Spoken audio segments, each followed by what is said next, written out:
We're live. Presenting natural services and talking about, how the salinity is affecting what the management do, how much they contribute. And interestingly, I was at a medical lab at Cambridge University in the UK with a researcher, and she brought me to her lab, and she uses fish as her animal or her test We are species. rolling. Okay. I think we'll go ahead and get started, and if anybody's out in the hallway, they can filter in as we're doing this. Thank you for joining us tonight, and thank you for the church for hosting us, and thank you for joining us. I'm Amy Wicks. I am the Northern Utah Program Manager and the Great Salt Lake Waterkeeper. I work for Utah Rivers Council. And I'm joined tonight with a great panel. I have Carla Trentelman. She is Professor Emeritus in Sociology from Weber State University. We have Reverend Scott Whipperman from Trinity Presbyterian. And we have Dr. Rosemary Lesser, who is a former representative with Utah State House of Representatives. And Chalice, do you want to come up here too? We have a seat for you. And then we're also joined by Chalice Gustafson, and she is the environmental ministry representative with the Unitarian Universalist Church of Ogden. So, As I knock the table, my apologies. whoops. Let's see. Carla, do you have the clicker? Yes. You want to? Yeah.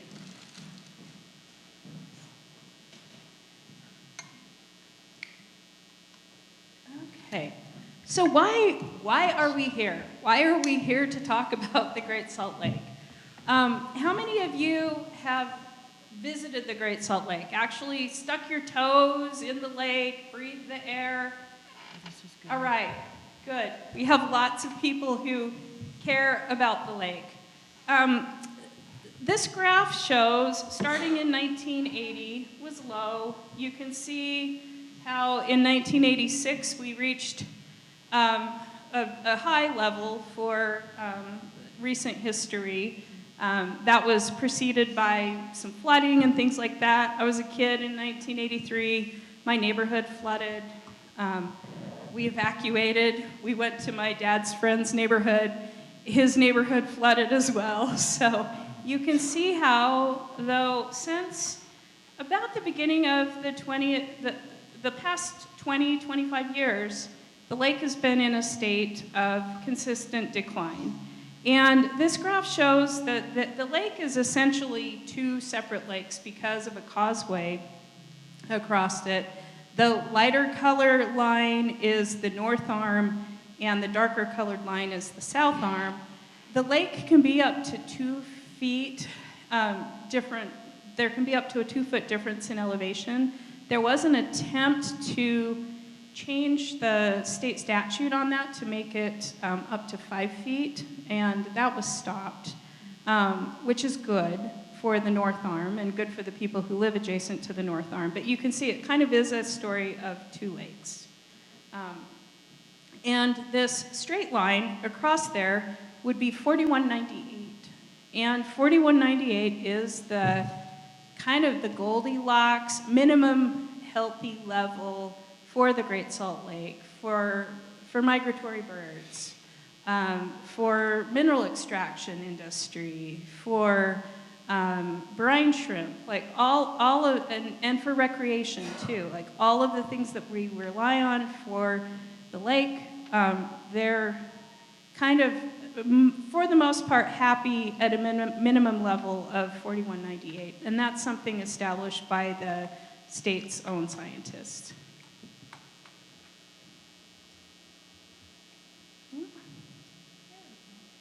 And this is just kind of an illustration of, oops, how bad is it going to let me play? Oops. No? It moves there. There you go.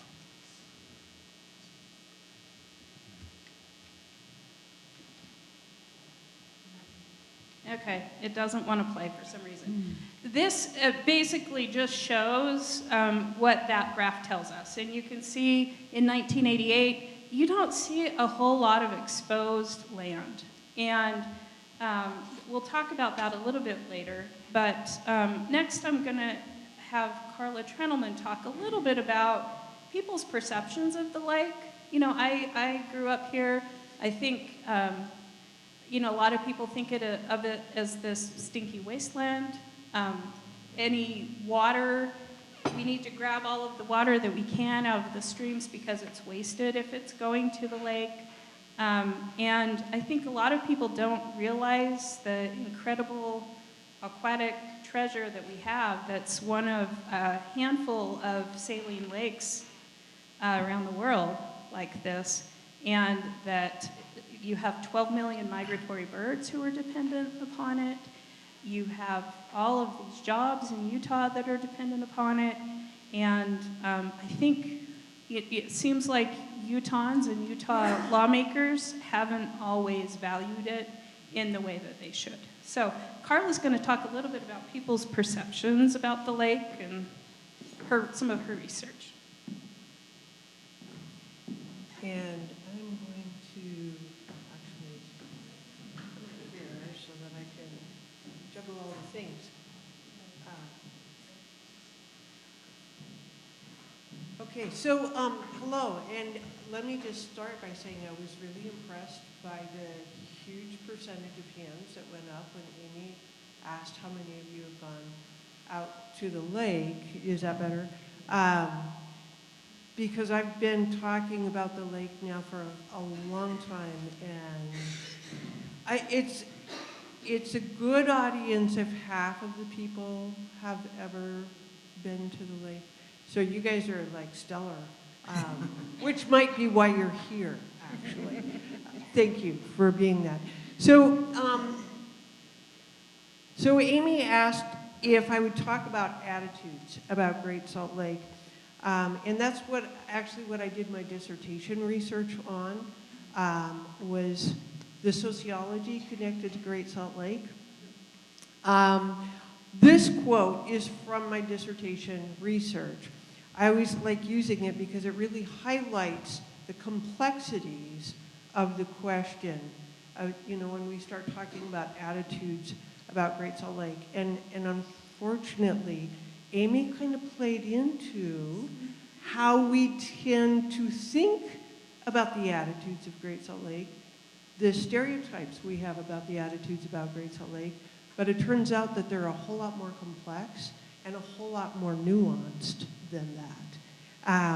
So this was actually one of my participants' responses, one of my survey respondents' responses to the question, what does Great Salt Lake mean to you? And it was an open-ended question, and this was her answer. I got interested in studying the sociology/social science of Great Salt Lake in 2002, and I quickly discovered that no substantial social science research had been done up to that point. There was this tiny little study over here and this tiny little study over there that didn't really look at the lake. It looked at very particular things. And so it was kind of virgin territory. Some folks had speculated, a lot of folks had speculated about how folks in northern Utah feel about the lake. So for example, this quote from the Salt Lake Tribune, but there weren't ever any systematic attempts to find out how folks felt about the lake. And because of the more negative images of the lake, many assumed that most local folks don't think much about or much of Great Salt Lake. Now, the other thing that I heard lots was that folks either loved the lake or they hated the lake, that it was this bifurcated kind of thing, right? So my goal was to actually ask folks rather than assume, right? And so briefly, What I found in 2007 to 2009, that's when I conducted my research, I used face-to-face interviews, focus groups, and survey research. My study was looking very, very specifically at the folks who live closest to the lake. Okay, so I was looking in Davis County and Weber County. If you go farther north or farther south, people don't live real close to the lake. In many cases, because they can't, because of how the lake plays.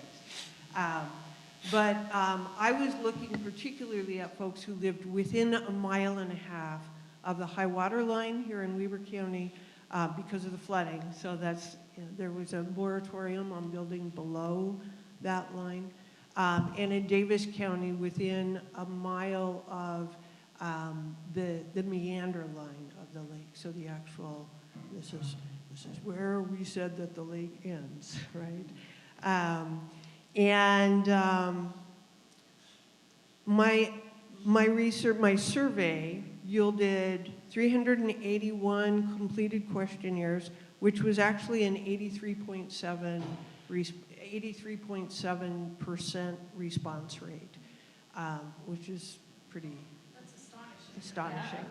I did that by having this team and I who knocked on people's doors, and then we knocked on them again asking for the completed survey questionnaires. And then we came back the next day if they weren't done yet, and we came back the next day until they realized that, okay, if I don't tell these people to go away, and it's Utah, so nobody wanted to do that. That worked well for us. They're gonna keep knocking on my door till I actually do this thing. And so we got an 83.7% response rate, which means that my findings are representative of the folks who live near the lake, okay?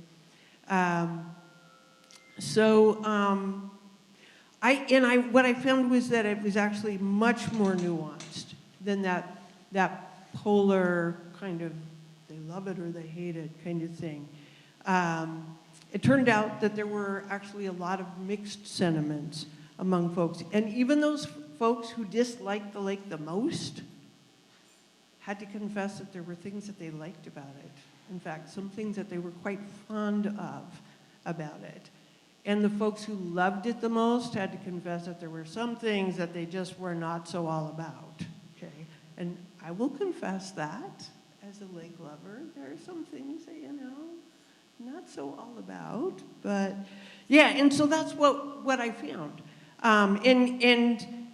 It just goes back to that first quote that I showed you, that it's much more nuanced, right?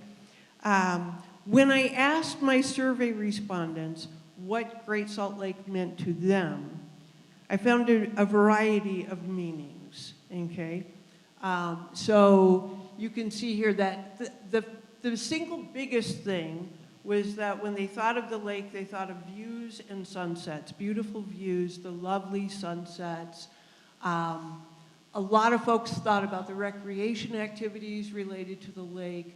15% who answered, this was an open-ended question and not everybody answers those. But of the folks who answered it, 15% talked about the birds and other wildlife. For a bunch of folks, the fact that living near the lake meant they were living in this rural, undeveloped place. That was a very important thing to them. The social and community aspects was important. 8% said that the uniqueness of the lake, that's what the lake meant, was they got to live next to this really unique place.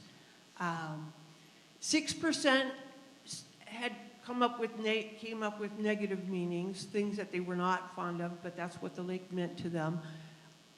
All of that, 95% of that 6% were either the smell, bugs, or the smell and bugs. And they had as many different ways to talk about that as there were folks who were talking about it, but it came down to those things. 9% of these folks who live within 1.5 miles of the lake said that it really didn't mean anything to them at all. They didn't think about it, it didn't matter to them, right? But only 9%, which is a really different kind of percentage than we might expect if, like, nobody thought about it, right? And one of the things about that that's important to keep in mind is that actually the geography of the lake and of where people have access has a good deal to do with that. If you live in western Weber County, you have to drive a long ways to get to the lake, right? So yeah, it's a very different, and that's one of those things that we don't think about. They live right there, but yeah. There's no access. There is no access, exactly, right? So, those were all really interesting things for me to find out about in terms of what this meant. Now, when I conducted the survey in July of 2007, think back to what Amy showed you in terms of the numbers. In July of 2007, the lake level was 4197, okay? So 4,197 feet above sea level. So actually 1 foot below what we now consider as the healthy range for the lake, okay? But much higher than it is now, right? And actually, as of yesterday, it was 4192.5 on the north arm and 4193.5 on the south arm. So huge difference, even though we have a whole lot more water in it now than we did in 2022, right? But it was a very different place then, and many of those folks had actually lived through the flooding, and lived there during the flooding, so they had seen the lake in all kinds of ways. But even then, even when the lake was that high compared to where it is now, strong majorities of folks felt very protective of Great Salt Lake, okay? So you can see all three of these statements, a majority of the respondents said, yeah, this is important, okay? So folks have been feeling protective of the lake far longer than when it tanked, okay? So that's a really important thing for us to be aware of.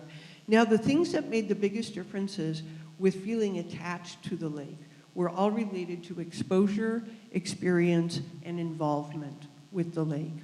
An example from my qualitative work was that the research participants who grew up near the lake, who were little kids wandering around in the wetlands and all of those kind of things, without exception, they all had fond memories and stories about the lake from their growing up. And their eyes lit up when they talked about it, right? Many of them were among those who had the strongest feelings, the strongest positive feelings about the lake as adults, including some of those who were the very most protective, right? So note to self, if you want more people to care about the lake, get them out there when they're short, right? Take them out when they're young and let them play. And I saw that with the survey respondents also who had experiences with the lake as kids. So that was a really important thing. Now I found some other useful things, and I found out lots about what we didn't know yet. But importantly to me, I was able to use my study to show the importance of social science research on the lake. And that helped resource managers and advocacy folks see the need and the value for that kind of research, which was part of my goal, right, was to like spread the gospel. And the flip side was that social scientists now realize the need for us to be examining the social science dynamics of Great Salt Lake. And so we've seen far more of that work be done.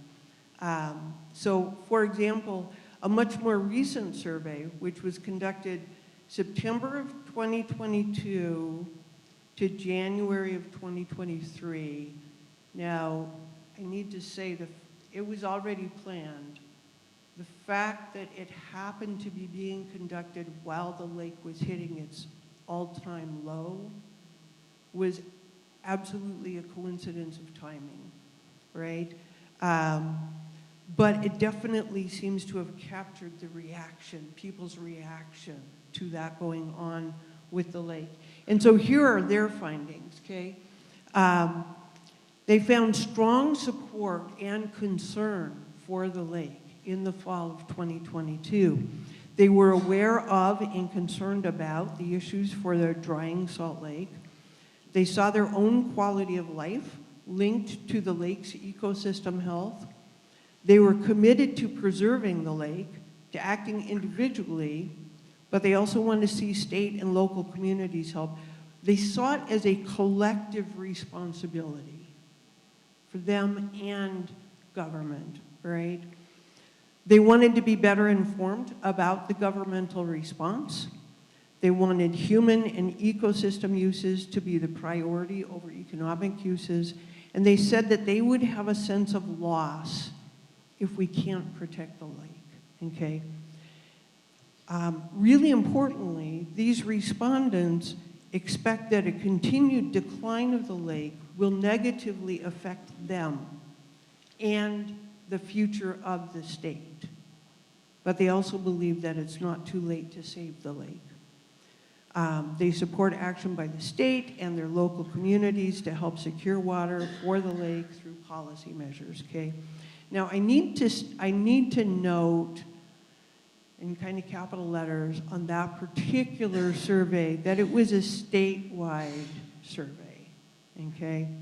It got responses from 1,112 Utahns.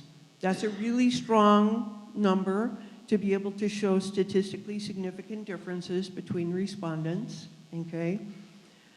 But it was from a sampling frame of 7,750 households. So the overall response rate was like 14.3%, okay? It was about 16% in the Great Salt Lake watershed counties, okay?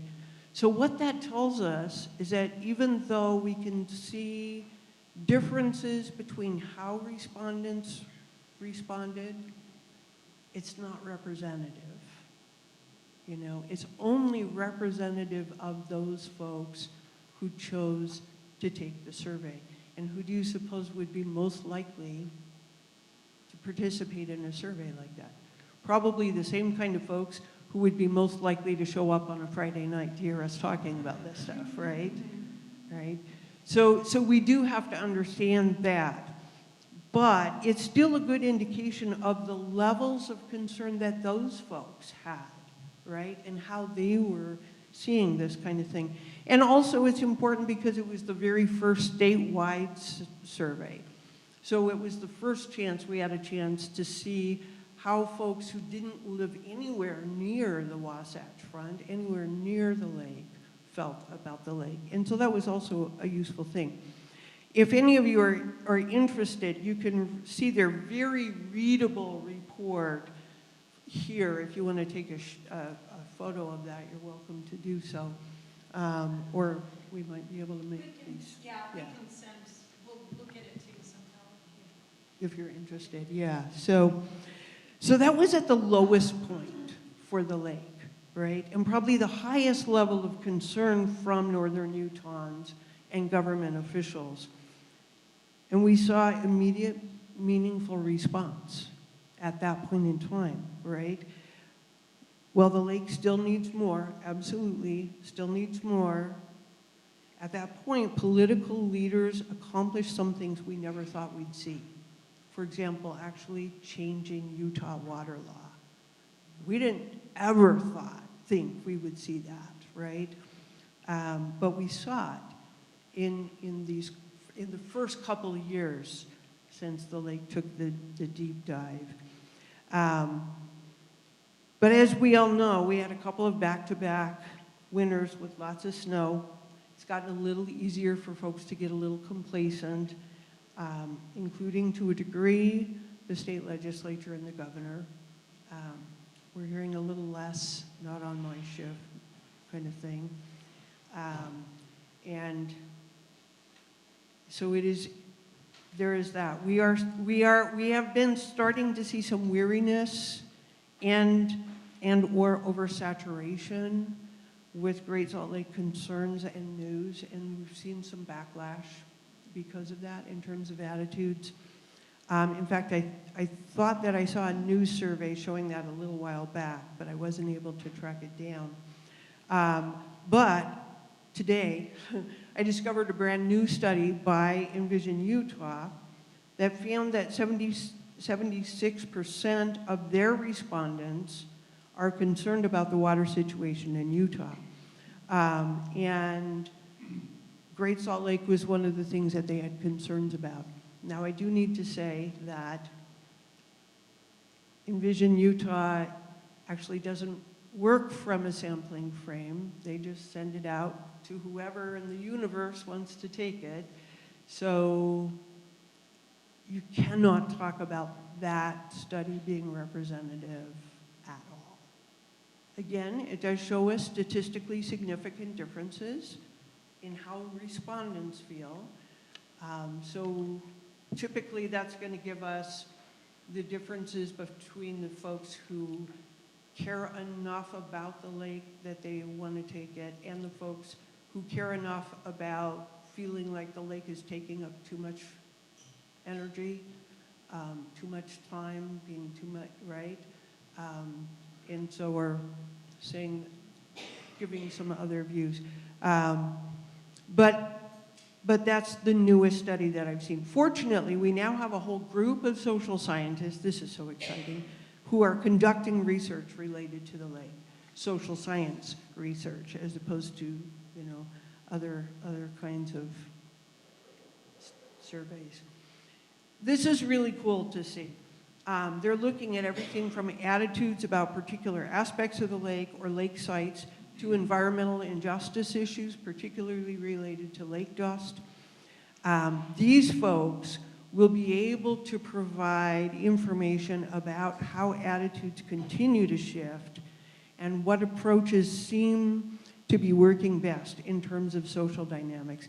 This matters because research has found that how residents and others feel about places can affect their environmental concern and how sensitive they are to environmental impacts to that place and how much commitment they have to that place.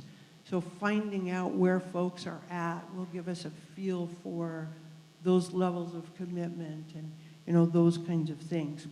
And while I'm no longer conducting research, I am part of this newly formed Great Salt Lake Social Science Working Group, and I can put folks in touch with those researchers if anyone is interested in that kind of work, okay? So feel free to take my email and I will respond, okay? Thank you, Carla. And this is us getting our grandkids out there. Dipping your toes. Yeah. My boys and my grands. Got the clicker. Yes. Awesome. Thank you. All right. So, why save the Great Salt Lake? There are a multitude of reasons. The greatest snow on Earth. Do you get the greatest snow on Earth if there is no lake for lake effect snow? Mineral extraction, huge business. And if lake levels go too low, that's no longer a viable business. Brine shrimp. A large portion of the brine shrimp harvested and used in the world come from the Great Salt Lake, and they're dependent upon adequate levels in the lake to create a scenario where the saline levels are not too high. When we reached the record low in 2022, they actually had to take water from the north arm of the Great Salt Lake in an emergency type measure to kind of make it so that the south arm wasn't so salty because it was impacting the brine shrimp. Waterfowl hunting, sailing. This is from my friend Larry Carr's sailboat. Recreation, all of those things. That's just the, economic reasons, the recreational reasons. There's also 12 million migratory birds that depend upon the Great Salt Lake, and we as Utahns are charged with being responsible for the areas where they breed, where they stop over. I mean, could you imagine if your family had been visiting a place for generations, you were expecting a hotel where you could stop and rest to be there, and food and water, and you get there and it's a barren wasteland, and where are you supposed to go? Birds are going to face that. And the world is watching. Our Olympic athletes flying into Salt Lake City for the Winter Games, going to be greeted with a dry, dusty, desiccated lake and not much snow? Or are we going to get our act together in time for that? There are some solutions, and it's not all gloom and doom. Utah Rivers Council's come up with the 4200 project. There are a multitude of ways to get water into the Great Salt Lake, and I'll talk a bit about them, but it's going to take all of us, and it's going to take all of those sectors. There's some 4200 project reports in the next room in the area where we had the reception. You can grab those if you want to email me, amy@utahrivers.org. I can send you those things, or visit 4200, the website. So how are we doing in raising lake levels? This is the data that I spoke about that the state relies on to figure out what is the Goldilocks level for the lake. And you can see the green in here. That's at around 4,200 feet. And this matrix, kind of hard to read, but it's looking at industry, mineral extraction, wildlife, wetlands, recreation, all of that. And you can see that that healthy range is, at minimum, 4,198 feet. And the Great Salt Lake is essentially two lakes. This shows the causeway. And, it's nothing, there's nothing super fancy controlling the flow of water between the two arms. It's basically moving boulders. And as I mentioned before, they can be up to 2 feet in elevation difference there. So this kind of shows how that's controlled.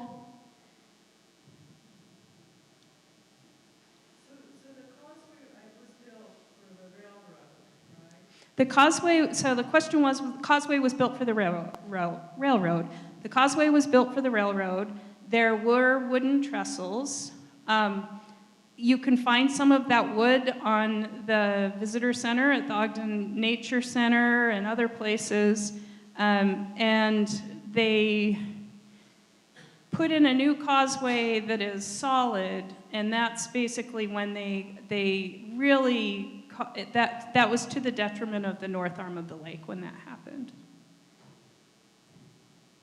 And you can see, so does the railroad still use it much? The railroad does use the causeway, and it's largely for freight that goes across there. So I've actually taken a train out on there a long time ago. It was kind of cool.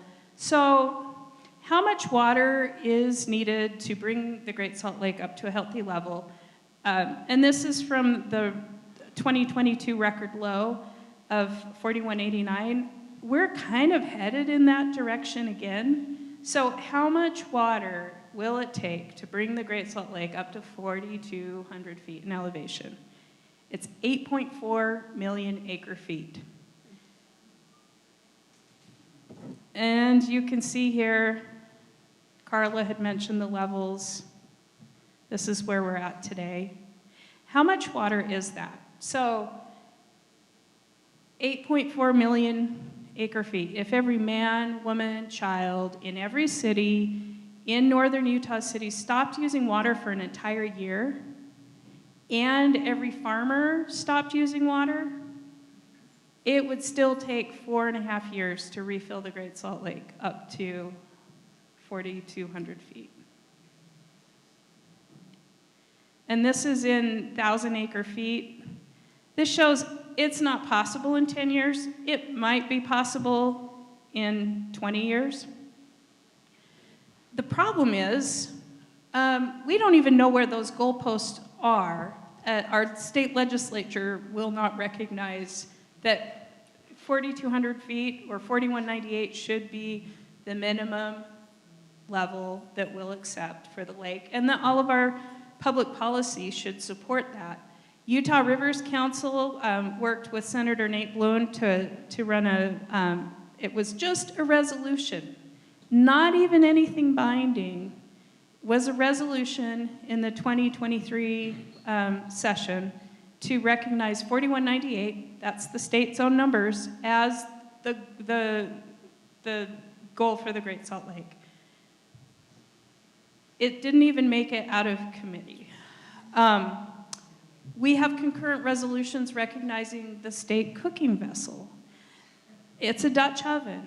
They got that through committee and recognized that, yet we can't even get, discussion or, like even figuring out what those goalposts are. A lot of people say, okay, what about, it's the farmers, it's the alfalfa farmers. It's going to take all of us, and Utah does have some tools. There's an agricultural optimization program. The problem is, though, the agricultural optimization program funds tools for farmers to help them use less water. And the state covers anywhere between 50 and 75% of the cost for that. The problem is that water saved is not guaranteed to reach the Great Salt Lake. So this kind of shows how it works. Taxpayers pay for these tools for the farmers, and that saved water, right now, 100% of it goes back to the farmers. And we don't get any benefit from this system, but they actually increased the amount of subsidy up to 75% this past legislative session. And I think it's for some good things. It would increase tools that farmers could use to figure out how much water they actually are using. But it would be a simple change in our agricultural optimization program if we, the taxpayers, paid 50% of those tools, put 50% of that saved water into the Great Salt Lake through in-stream flows. This is the Bear River. It flows from the high Uintas, and it goes through Wyoming, Idaho, comes back into Utah, and really pretty river. It also provides about 60% of the surface water going into the Great Salt Lake. And there are plans to dam this river and pipe that water to Thirsty Lawns, 2 points south of here. This shows a map you might be familiar with. You can kind of see it's most largely in Box Elder County. Idaho would be participating in it too. The $2.9 billion price tag, and that's without mitigation, without dealing with the dust. Those numbers are from 2019. I've been told by people who work for the city and other entities that are dealing with pipeline projects and things like that, that price tag has probably doubled. And this pipeline would effectively divert 40 to 50% of the Bear River. And we are currently paying taxes into what's called a WIRA fund for this. And this just shows the lower stretches of the Bear River. And if this were to happen, it would reduce Great Salt Lake's elevation by several feet, and it would basically be the nail in the coffin for the Great Salt Lake. So we've tried to stop it multiple times. Something you should put on your radar, because it is not dead yet. So part of the argument for this was because there's high municipal water use and we have a need for it.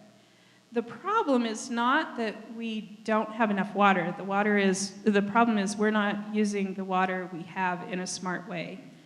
About 85% of the water used in Utah is through agricultural uses, and municipal and industrial accounts for 15%. About 7.5% of that is municipal, 7.5% of that is industrial. And of that municipal water use, 75% of that is outdoors, 25% of it is indoors. And we all know that the cheaper water is, the more people will use.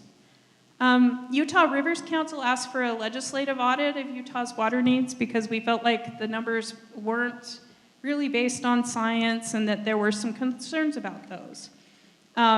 This is the division that's the sponsor of the Bear River Development and the Lake Powell Pipeline. They're making the argument that we need more water for Utah's growing cities.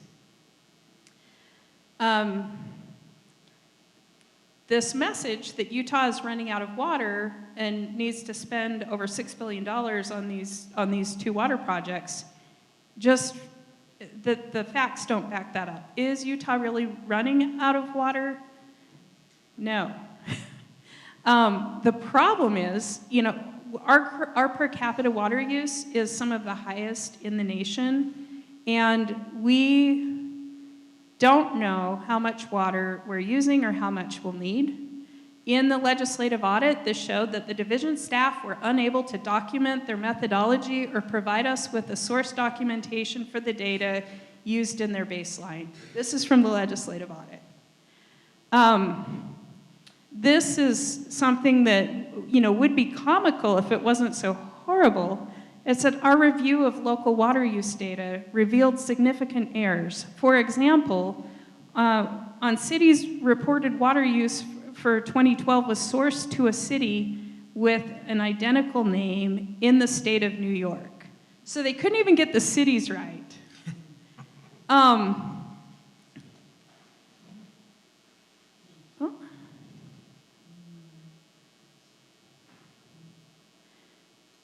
So this just kind of is a simple graph showing with higher water use, you have higher spending. With lower water use, you have less need for storage, and all of that. And in the middle, you have this unnecessary spending. You have treatment costs, you have operation and maintenance, sewage treatment, infrastructure replacement, new source acquisition, source protection, all of that. This is stuff that, we all will be paying for this if we're not smart about things. I'm going to kind of go through some of these quickly. This is looking at water prices in western cities. And you can see this first line here is San Diego. And you can see there are steps. So on your left-hand side, you have water rate price, and that's in thousands of gallons. And then at the bottom, you have the water volume used. And this is during July, which is when, usually the highest water consumption. This line on the left-hand side of it would be indoor water needs, and the other side is outdoor water uses. So anything on the left-hand side, that's basic, like you're not going to, you can do some things to use less water, but it's really not going to make too much of a difference. These are water needs. It's flushing toilets, it's cooking, it's bathing, it's stuff like that. The other side is outdoor water use, and that's where we have some choices. And you can see with all of these other cities, Phoenix, Seattle, Tucson, Denver, Las Vegas, all of those have tiered water rates that the more you use, the more you pay per gallon. And in most instances, that's significantly more. But at the bottom of the graph, you have Salt Lake and St. George, and it's pretty flat. You don't pay much more if you use much more. And so there's really not much incentive to conserve water. It's not affecting your pocketbook. And our per person water use reflects that. Utah uses about 244 gallons per person per day. The US average is 138 gallons per person per day. Denver, which is a pretty good comparison, 142 gallons per person per day. And part of it is where our water district revenues come from. A lot of us have secondary water, and we pay a flat fee for that. You can use all the drops or not a drop at all. I have secondary water. I pay about $330 a year. That's whether I use it or whether I leave the faucet on all summer. I have a neighbor who waters his lawn every day. He pays the same as me. And so this kind of wonky property tax system, there were 342 suppliers. We did a survey, looked at their share of revenues from property taxes. With those water suppliers, outside of Utah, they only got 9% of their revenues from things affixed to property taxes. In Utah, it's 25%. And Utah water districts collect property taxes at 3 times that of other states. And it creates this, so this number is looking at just Washington County, Weber Basin Water Conservancy District, Central Utah Water District, Jordan Valley, and Metro Water District in Salt Lake. Just those 5 suppliers collect more revenue from property tax than all of the 100 water suppliers in 7 states that we surveyed. And so what does that mean? It means that we're not getting water to the Great Salt Lake. And one of the very real, very concerning things is what happens with that exposed lake bed. And this is a camera from the University of Utah. It's looking west. You can see, you'll notice there's kind of a blue sky, and you can see darkness moving in towards the bottom of the screen over the city.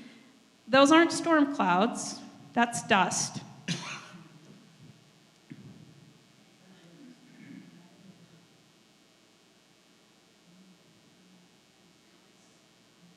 So, lake dust being an issue, it's no longer a theory. So on this day, our air quality was 279.8. Anything above 50 is harmful to human health. There was a wind advisory that had been issued for this state.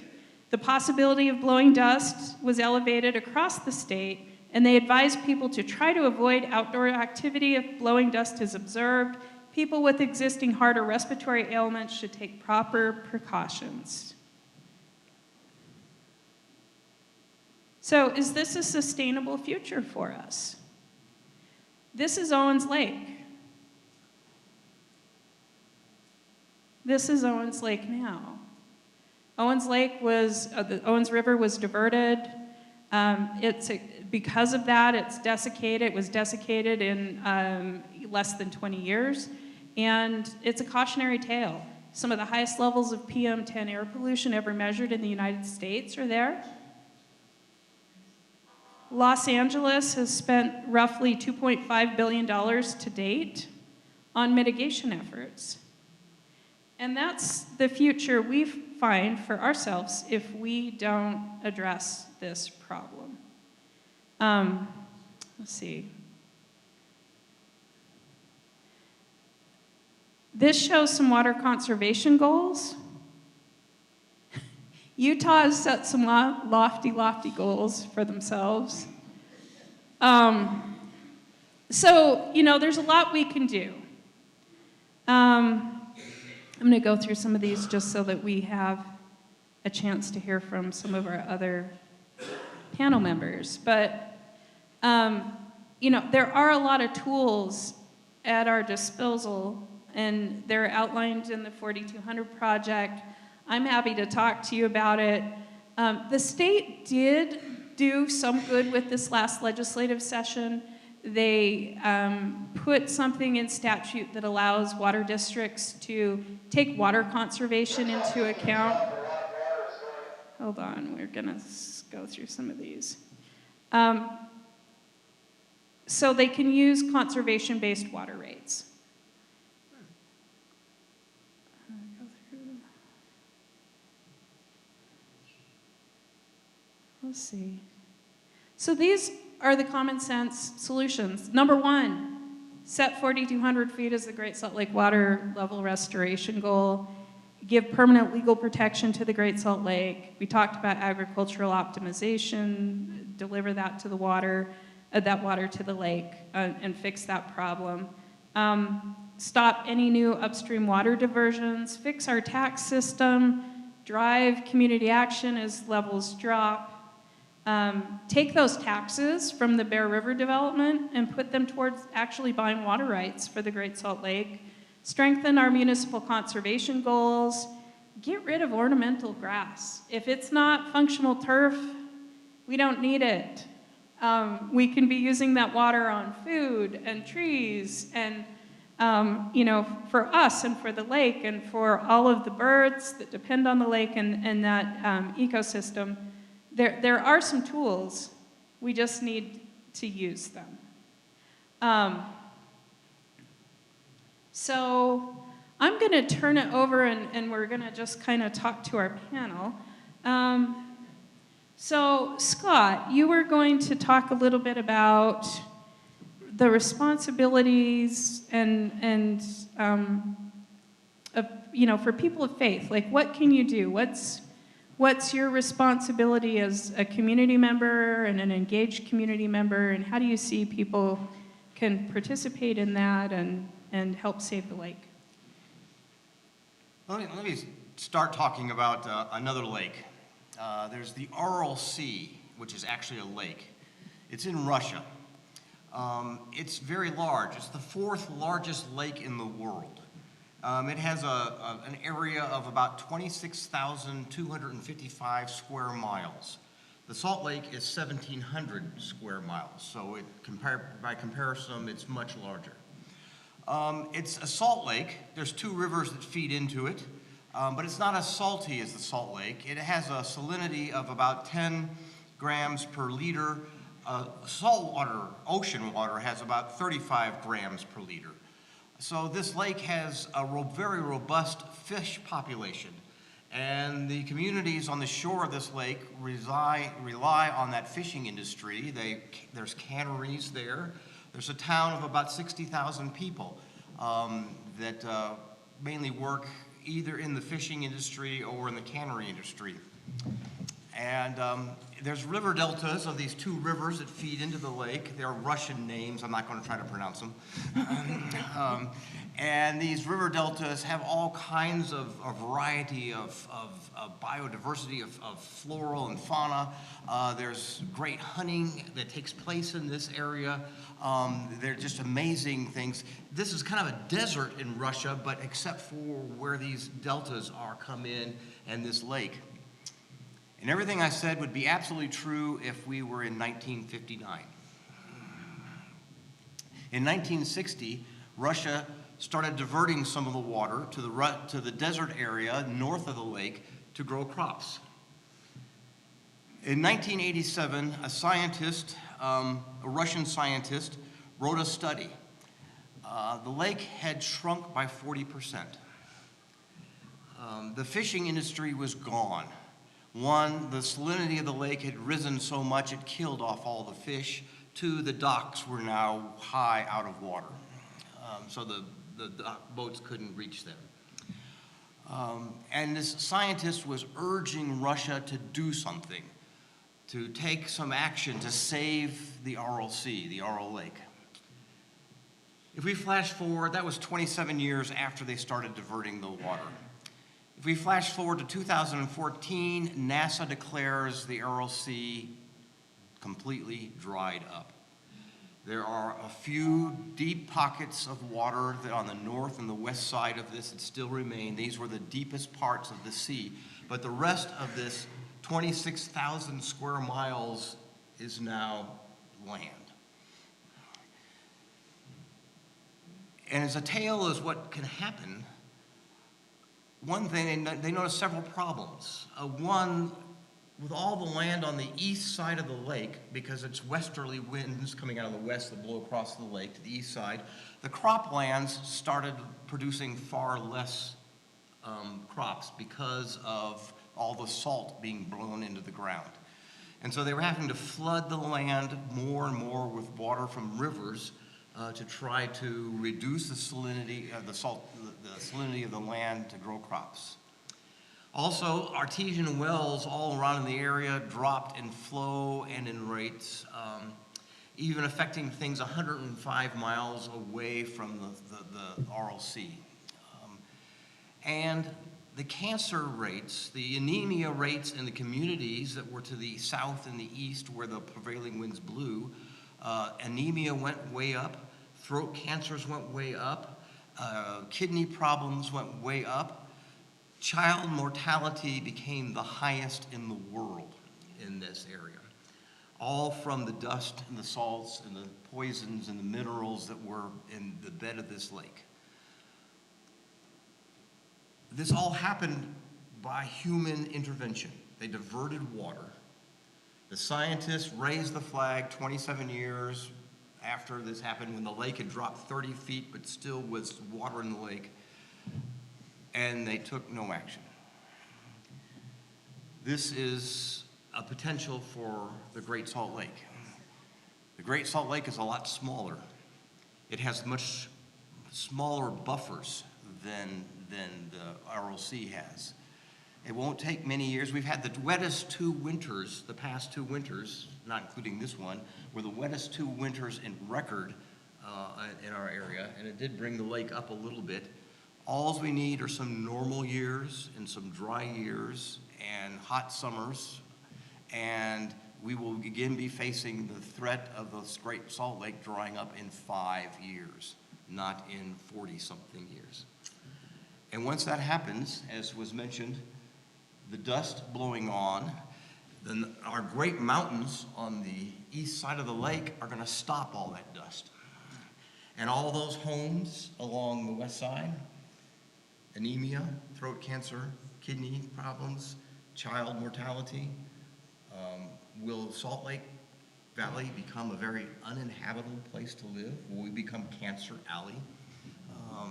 This is what we are facing. From a faith standpoint, if you go back to Genesis, God gave Adam and Eve the commission to be stewards of what God had created. Sometimes it's translated as dominion, but that isn't dominion and we can do whatever we want with it. We are to be stewards of what God has created.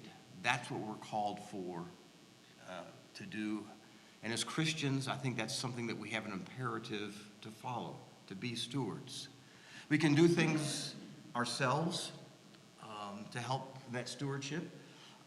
Several of the water districts have programs that if you turn your lawn into something that's not lawn, there are some rebates for the efforts to do that type thing. We can do this through our voices and speaking to people who are our representatives and letting them know, writing them, calling them, trying to go visit them, impress upon them the importance of saving the Salt Lake as well as other environmental concerns here in the valley. When I first moved here a long time, well, a decade or so ago, I remember there was a joke going around about in the wintertime when we were having one of our inversions, and the joke was, if you want clean air, go to LA. Because LA's air was a whole lot cleaner than ours, that kind of thing. So as a person of faith, I think it's our responsibility to raise our voice and say that we care about God's creation, that we want to be stewards of what God has created as opposed to consumers of what God has created. and to demand things.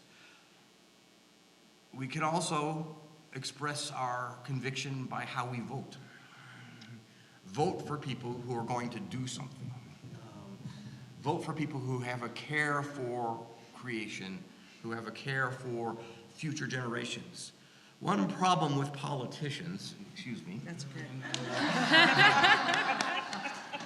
These dirty people, but one problem with politicians is they have relatively short periods of time that they are in power. That gives them generally a very short time frame, a short perspective. They aren't thinking generations down the road. They're thinking, how do I get elected next cycle? And this leads them to not do things that may be difficult, but may be necessary for our children and for our children's children and for their children down the road. To have a much longer term perspective of what's going on to take care of God's creation. We see this across the board on all kinds of areas, not just the Great Salt Lake, but all sorts of environmental issues. Scientists are telling us that the ocean warming has gotten to a point that we cannot solve it in a decade, or 2 decades, or 3 decades. It will take probably a century or more for us to get the ocean temperatures back down to where they should be if we actually did something. There's an author who writes ecological fiction, science fiction, and with an ecological attitude. He talks about our current generation as the ditherers, because our leaders in legislature and in businesses have just dithered along and not done anything because we've known about the environmental problems we're facing since the 60s, kind of thing. And so we need to take some action. So when we vote, we need to vote for people who are going to not dither, but do something. And the third thing is vote with your dollars. How do you spend your money? Where do you spend your money? This is a moral statement. Every budget is a moral document. It tells us what we prioritize. So where do you spend your money? Spend your money where it matters. Spend your money where it counts. So that's what I have to say. Thank you, Reverend Whipperman.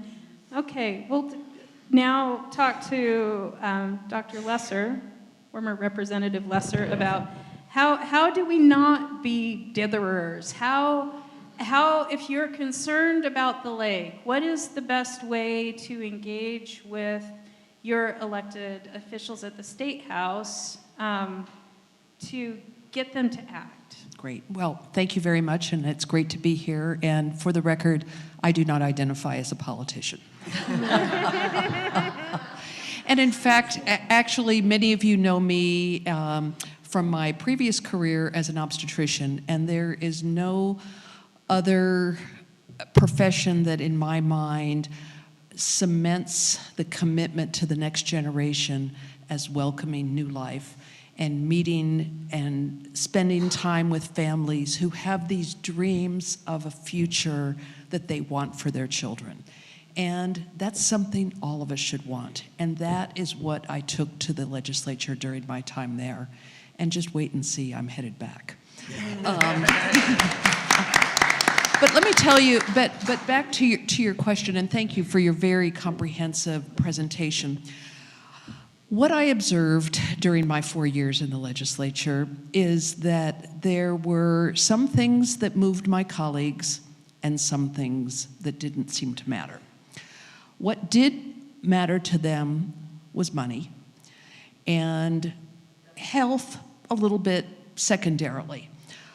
I personally, as a physician, think that the health of our community should be paramount to leading your state forward. And I am very concerned about inhalation of this arsenic-laced lake bed dust.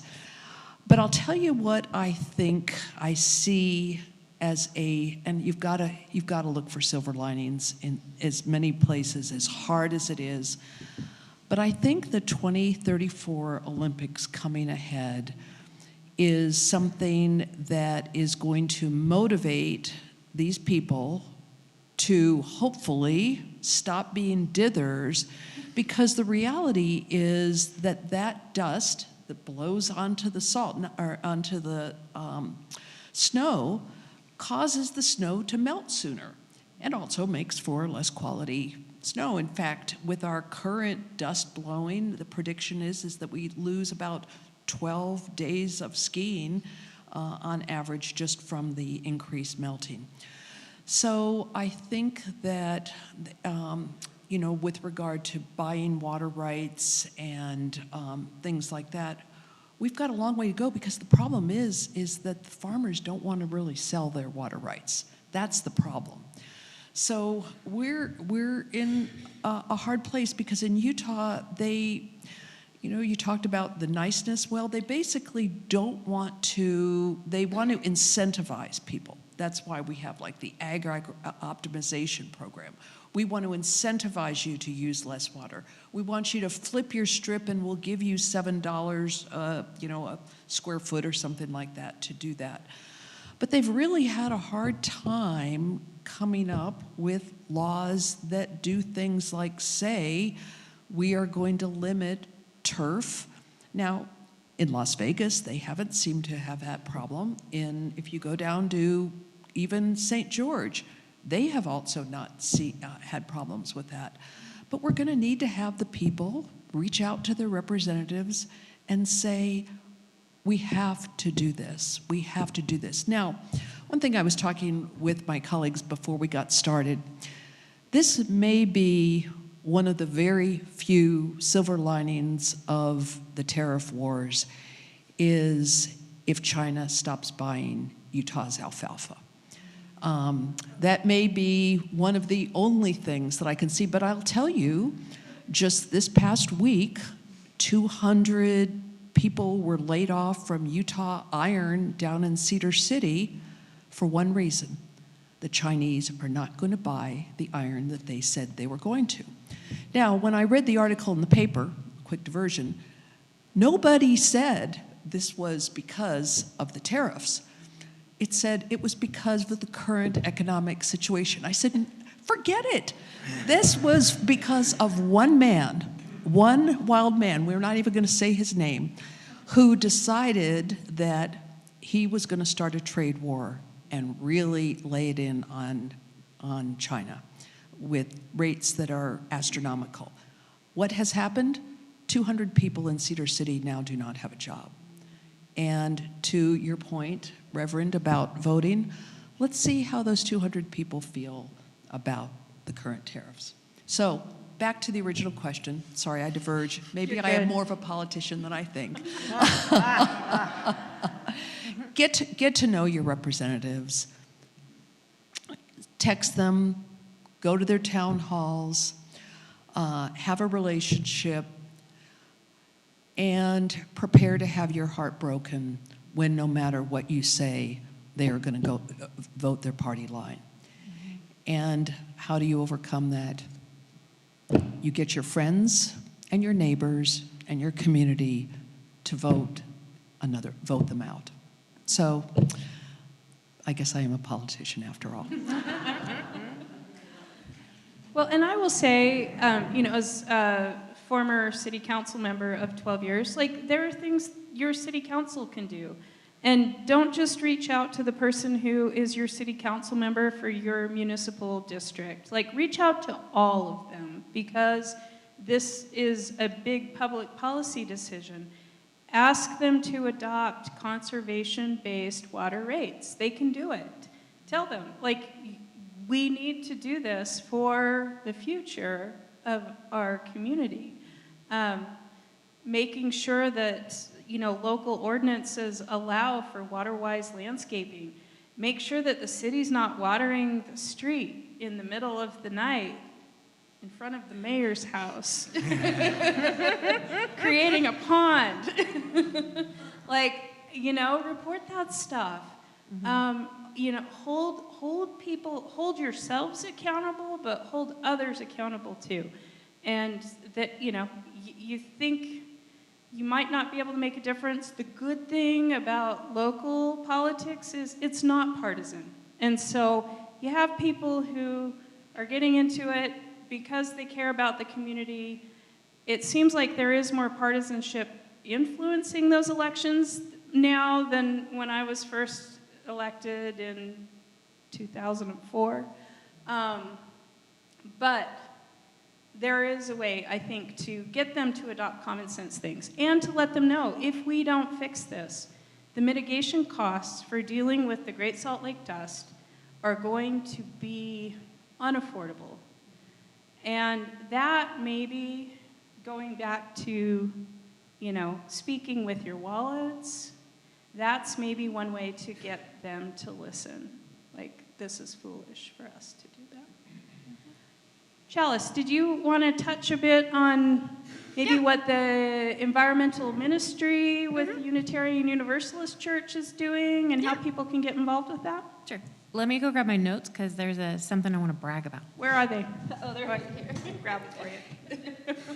And a quick shout out. I know we're talking about water, but I wanted to shout out, speaking of at the municipal level, is Councilmember Angela Chaburka has really held the line on renewable energy commitments for Ogden, and has joined with several other entities in the state to commit to using renewables, which actually are the least expensive form of energy right now in the state of Utah.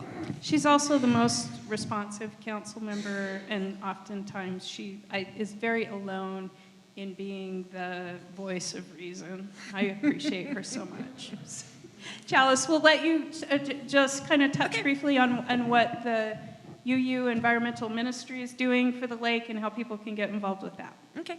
So, again, my name is Chalice Gustavson. I am a member of Unitarian Universalist Church of Ogden. So we are just next door. We are roommates with First Presbyterian.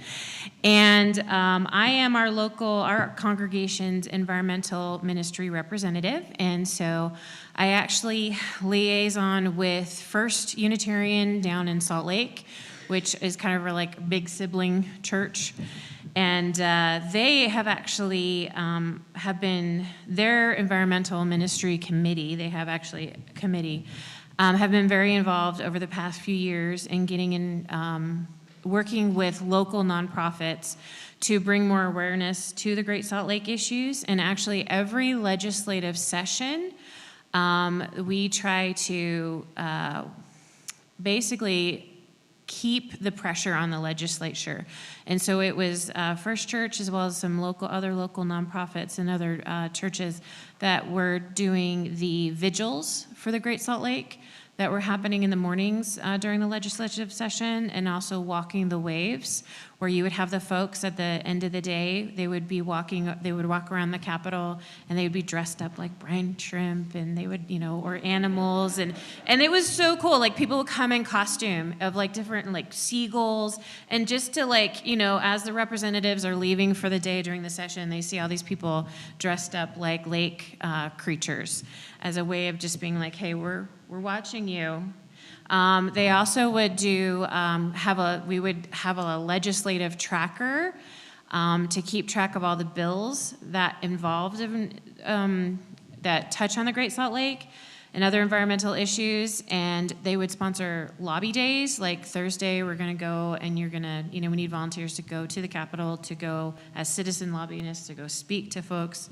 One thing that I'm really like super proud of First Church is they got involved with the Great Salt Lake Watershed Enhancement Trust.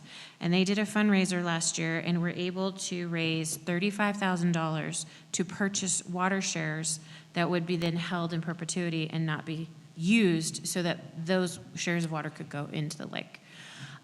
They've also worked on protesting the 2 different inland ports.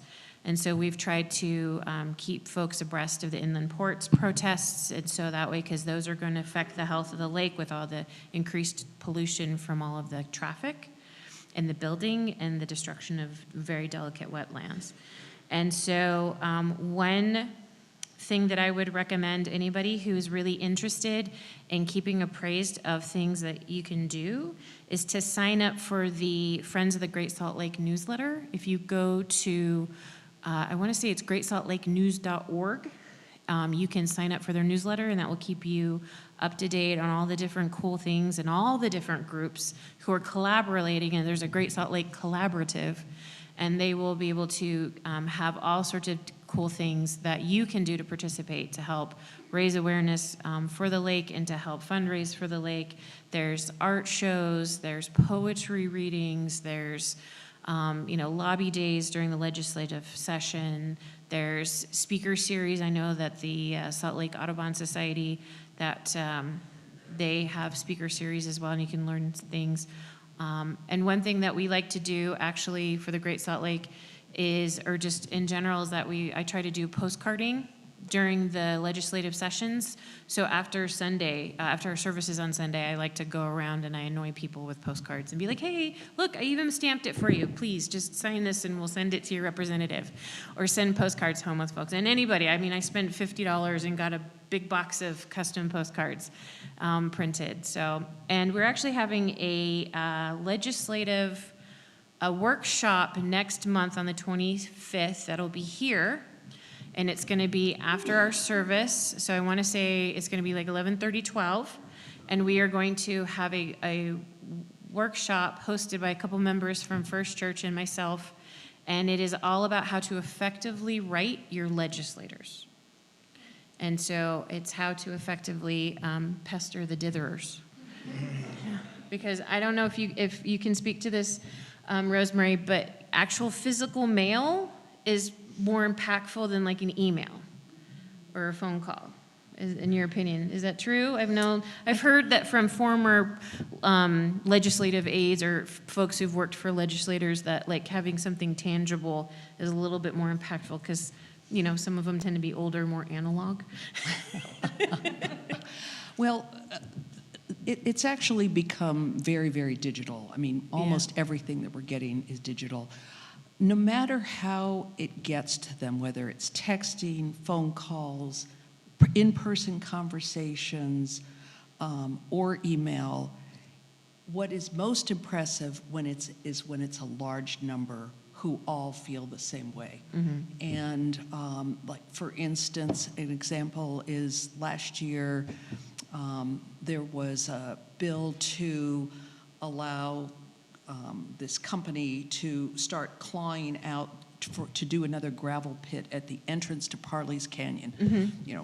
Speaking about the Olympics, I mean, what kind of ridiculous thing would you want to do to create that eyesore?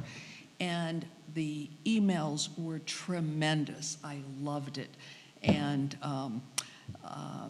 wrote back to everybody, I also disagree with this, and so forth. And it got blocked. Mm-hmm. So there are, I shouldn't be, there are times you really can make a difference. I'm discouraged about the times when the people's voices are not recognized at all levels, but you really can, and it's cumulative. So, if it's postcards and emails and texts, mm-hmm. all saying the same thing, then that cumulatively is the most effective, is a whole bunch of people with the same message. Excellent. So my very colorful Australian grandmother had this wonderful phrase. It was the way my mother described her. So my grandmother was a nagger, and she would just peck at you over and over until you did what she wanted you to do.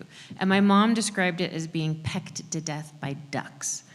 And so honestly, we just need to be ducks. And we as collectively just need to peck our legislatures until they do what we want them to do. My grandmother on my dad's side had the nickname of Old Peck. Wait, was she a nagger? Oh, yeah. Hazel. I think I have a lot of Hazel in me. Yeah. And really quickly, I just want to remind you about what you heard about people's attitudes. There are a lot more folks out there who care about the lake than you might guess. And so, you know, if you're talking it up, if you're talking with other folks, you know, maybe they'll write a postcard. Maybe they'll call their legislator. Maybe they live next door to their legislator, or, you know, whatever, right? Did you have a question? Hold on, let me get the microphone. We'll bring it so they can hear it. Great Salt Lake is in Utah, but it seems that it's more of a regional concern, that this is going, that dust will blow to Idaho and Wyoming. And I'm just wondering if some of those states are going, if there's a way for them to legally put pressure on Utah or work with Utah to help this problem. So I can maybe address that just a little bit. I don't know that other states can legally put pressure on Utah. It could impact them, but there really aren't a whole lot of laws to do that. My employer, Utah Rivers Council, partnered with Utah Physicians for a Healthy Environment, the American Bird Conservancy, bunch of other partners to file a lawsuit against the state of Utah for failure to protect the Great Salt Lake. And it's a public trust doctrine lawsuit, basically saying Utah is not doing enough to protect the lake, and you know, we're asking for remedy of that. The state filed, this lawsuit was initially filed in September of 2023. And the state immediately filed a motion to dismiss the lawsuit. And it took a year. And the hearing for the motion to dismiss was in September of 2024. 2 weeks ago, we got the ruling from the judge, and she denied the state's request to dismiss the lawsuit. So that's maybe a legislative remedy. We have some great attorneys with Earth Justice who are working with us to move that lawsuit forward, and you're going to be hearing about things, you know, in the future pertaining to that. But that is probably the one way to address that with a legal remedy. In that hearing for the motion to dismiss, the attorneys representing the state said that they did not believe the state had any responsibility to deliver water to the lake. And in theory, they could deliver not a single drop of water to the lake, allowing it to dry up, and that would be completely within their bounds. They could do that. And the judge was kind of taken aback by that. In fact, she repeated it, like, let me get this straight. You know, they said that they only are responsible for the ground underneath the lake under the public trust doctrine. So it's probably going to end up at the state Supreme Court eventually. It's going to be, you know, a multi-year process, I'm assuming, but that would be the legal remedy that we have. You know, I'm not sure what grounds the other states really could join in the lawsuit, because we don't know where our dust, we don't even have good monitors monitoring the dust in our own neighborhoods. They're not going to be able to prove that what we're doing is impacting them. So, does anybody have any other question? Here. My observation, my name's Keith Sisney. My observation is that the legislature has forgotten that they represent the people. And as long as they've forgotten that they represent the people, none of this that we're talking about is going to get done. So when you say we, you know, suffering have to hurt a bit, I served as mayor of a small town for 4 years, and what I found is more gets done at the small town level. The further up you go, the more you have parties running things. And it gets harder and harder to get those people to do anything because they don't think they represent us. And that's been proven with the referendums that they, you know, we pass, they destroy. And it's gonna, I hate to say it, but I don't see leaders out there that can take on these legislators. I'm sorry, but I just don't see it. And so I would say the best thing we can do is probably just start small. I mean, very small, and work them like we said. Make them peck, you know, Yep. or peck them and get them irritated, agitated.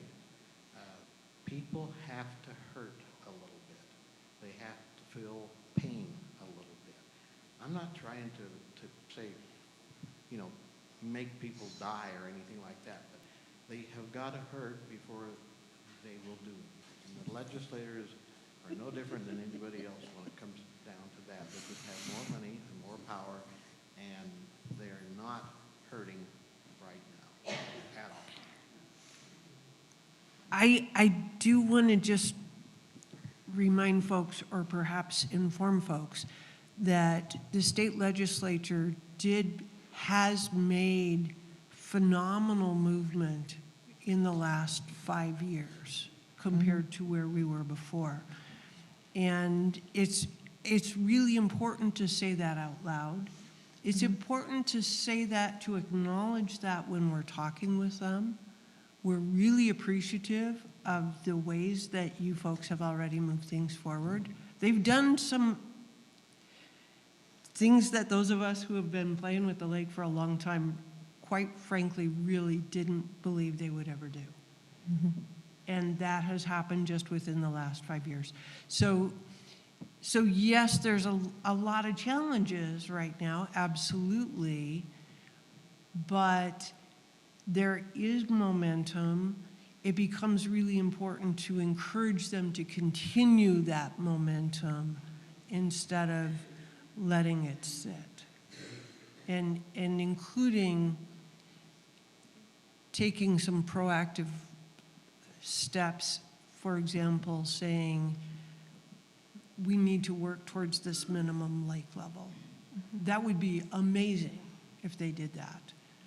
And having seen them change Utah water law, I'm not going to say they would never ever do that, because we don't know that. Well, So keep working with them. keep working, but we also had the reality of, Speaker of the House saying we're not going to hear any water-related bills this year. And we've done enough, we're going to let things settle. The thing is, the house is on fire. We need to act like the house is on fire, and we don't have time to dither. And so, that's the other side of that. And that's how things played out. There really weren't a lot of bills this session to really benefit the lake. Right. So, speaking as a person of faith, an excellent way for us to be effective ducks, or seagulls in our case, since this is Utah, is that, I know, California seagulls, it's sitting in a Colorado blue spruce, which is our tree. It says Utah. But one thing we can do is, we have lots of neighbors here in northern Utah who are members of the predominant local religion, who has very, very deep pockets.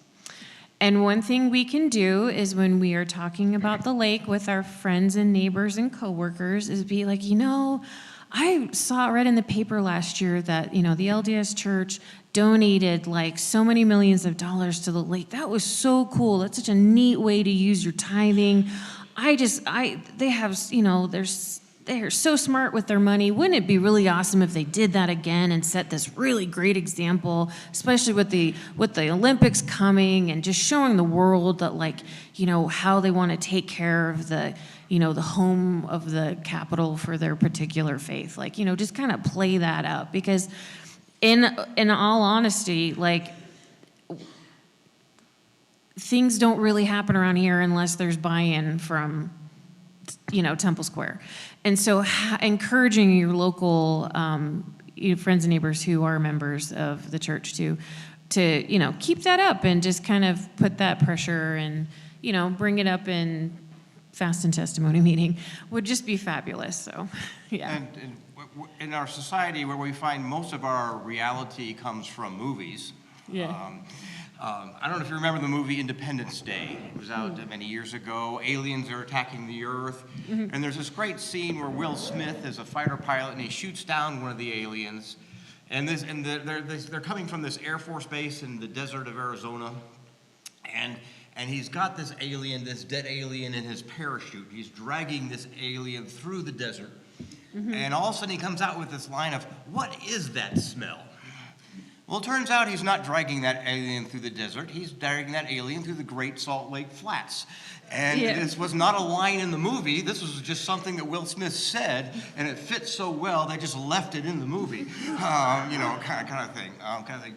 But yes, there's many realms that we've talked about, and not only, just even film is a great way that the Great Salt Lake benefits our state, and it'd be nice if it was kept up. We have time for maybe one more quick question. Well, I was just going to say, if you want to talk about target groups, my daughter is online with a lot of young mother groups, and they talk a lot. And a motivating factor is their children. And so if you get the word out there to that target group, they're going to care, and they'll make some noise. So I think that'd be a good one. That's a good point. We'll go ahead and wrap it up. I want to thank especially Karen Thurber, who kind of had the brilliant idea for this, and the committee that helped put this together. After the presentation, you're welcome to come spend more time with Karen and the art.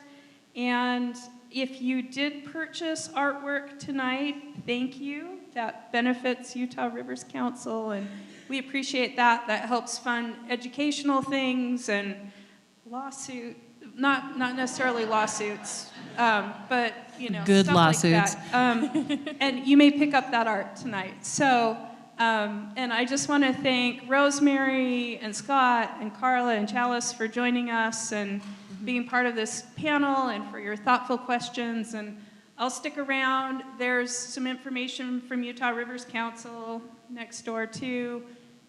There's some 4200 project guidebooks on the back pew if you want to grab one too. Or here's my contact information. I'm happy to come out, talk to people about the lake, connect you with resources or anything like that, because that's really my role at Utah Rivers Council, is working on issues pertaining to the Great Salt Lake. So thank you so much for being here, and for our AV person and all of that. So thank you.